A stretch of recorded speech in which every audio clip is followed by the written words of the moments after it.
Next studio में हमारी सहयोगी पारुल हमें तमाम बातों की जानकारी देगी। Parul, over to you.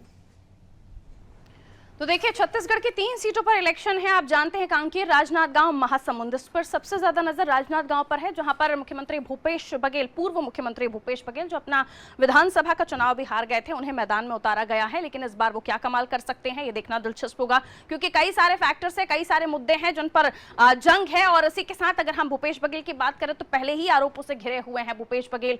Mahadev app उनका पीछा नहीं छोड़ रहा। सिमी को लेकर वो अपने कार्यकर्ताओं पर ही कंपैरिजन का कर चुके हैं, जिसकी वजह से बैकफुट पर नजर आ रही है कांग्रेस। और इसी के साथ कई और भी चीजें हैं जो बैक टू बैक उनके साथ चल रही हैं। तो देखना दिलचस्प होगा कि राजनांदगांव में भूपेश बघेल क्या कमाल दिखा सकते हैं। चलिए आगे बढ़ते हैं, तो कुछ ऐसी जानकारियां आपको बता देते हैं जो आपके लिए जानना जरूरी है। हम बात कर रहे हैं लोकसभा चुनाव 2024 में छत्तीसगढ़ के मतदाताओं की संख्या क्या है। तो आ जाइए, आपको बता देते हैं छत्तीसगढ़ में मतदाता कितने हैं। तो पुरुष मतदाता, यहां पर हम संख्या पर नजर डालिए। देखिए, पहले कुल मतदाताओं की हम बात कर ले तो 2,05,13,252 ये कुल मतदाता हैं। व्हाइट कलर के बॉक्स में आप देख सकते हैं ये टोटल मतदाताओं की संख्या है। वहीं आप रेड बॉक्स में देखें तो पुरुष मतदाता यानी मेल्स, जेंट्स जो हैं, उनकी संख्या छत्तीसगढ़ में कितनी है ये आपको बता देते हैं। 1,01,80,405 ये आप रेड बॉक्स में देख सकते हैं, जो कि छत्तीसगढ़ के पुरुष मतदाता हैं, जो आज किस्मत का फैसला करने वाले हैं। इन कैंडिडेट्स की 3 सीटें हैं, लेकिन तीनों पर ही कड़ी नजर बनी हुई है। छत्तीसगढ़ की 11 सीटें हैं, जिसमें पहले फेज पर इलेक्शन हो चुके हैं 1 सीट पर, और अब 3 सीटों पर चुनाव है। आगे हम जानकारी देते हैं, तो महिला मतदाताओं की संख्या पर नजर डालिए। 1,03,32,115 ये है महिला मतदाताओं की संख्या छत्तीसगढ़ की। और वहीं हम थर्ड जेंडर की बात करें तो थर्ड जेंडर भी महत्वपूर्ण होते हैं, क्योंकि इनका नंबर जितना भी हो, लेकिन ये भी चाहत रखते हैं कि सरकार इनके लिए भी काम करे। तो थर्ड जेंडर 732 यानी 732 महजन का नंबर है। लेकिन ये भी, क्योंकि देखिए अटल जी के ज़माने से हमने ये देखा है और जाना है कि एक एक सीट अगर महत्वपूर्ण है तो एक एक मतदाता का नंबर भी महत्वपूर्ण है। आगे बढ़ जाइए, अगली जानकारी हम आपको दे देते हैं।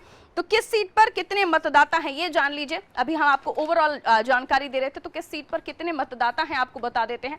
तो लोकसभा सीट राजनांदगांव, और इसके साथ ही आपको बता दें राजनांदगांव में कितने वोटर्स हैं वो आपको बता देते हैं। मतदाता 18,62,021 कुल मतदाता हैं राजनांदगांव में, ये आपको बता देते हैं। राजनांदगांव, जैसे कि मैंने आपको बताया, भूपेश बघेल संतोष पांडे के बीच ये मुकाबला है, और राजनांदगांव काफी दिलचस्प सीट है। आगे बढ़ जाइए, अगली सीट की जानकारी हम अपने दर्शकों को दे दें। महासमुंद ओबीसी बाहुल्य क्षेत्र है, यहाँ पर कास्ट फैक्टर काफी मैटर करता है। तो यहाँ पर वोटर्स की संख्या 17,93,230। बहुत ज़्यादा हम देख रहे हैं कि अंतर नहीं है मतदाताओं में, लेकिन ये आप जान सकते हैं कि मतदाता जितने ज़्यादा हैं उतना वोट परसेंट में भी दिखना चाहिए, क्योंकि अभी तक उत्साहजनक वोट प्रतिशत नहीं आ रहा है। आगे बढ़ जाइए, कांकेर सीट की जानकारी हम आपको दे दें। तो कांकेर सीट में मतदाताओं की जो संख्या है 16,50,692 ये कांकेर के मतदाता हैं, जो आज कांकेर में प्रत्याशी यानी कि भोजराज नाग, जो कि पूर्व एमएलए हैं, और उसी के साथ ब्रजेश ठाकुर की किस्मत का फैसला करने वाले हैं। ईवीएम में दर्ज हो जाएगी इनकी किस्मत, पता चलेगा।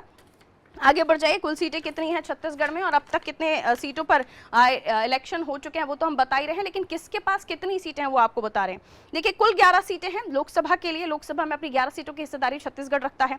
9 सीटें बीजेपी के पास है, महज 2 कांग्रेस के पास है। और पहले जब 2019 में इलेक्शन हुए थे तब आप ये जान सकते हैं कि महज 1 ही सीट थी कांग्रेस के पास। उसके बाद परिवर्तन हुआ और अब बीजेपी दावा कर रही है कि 11 की 11 पर वो क्लीन स्वीप करने वाली है। देखना दिलचस्प होगा दावों में कितना दम।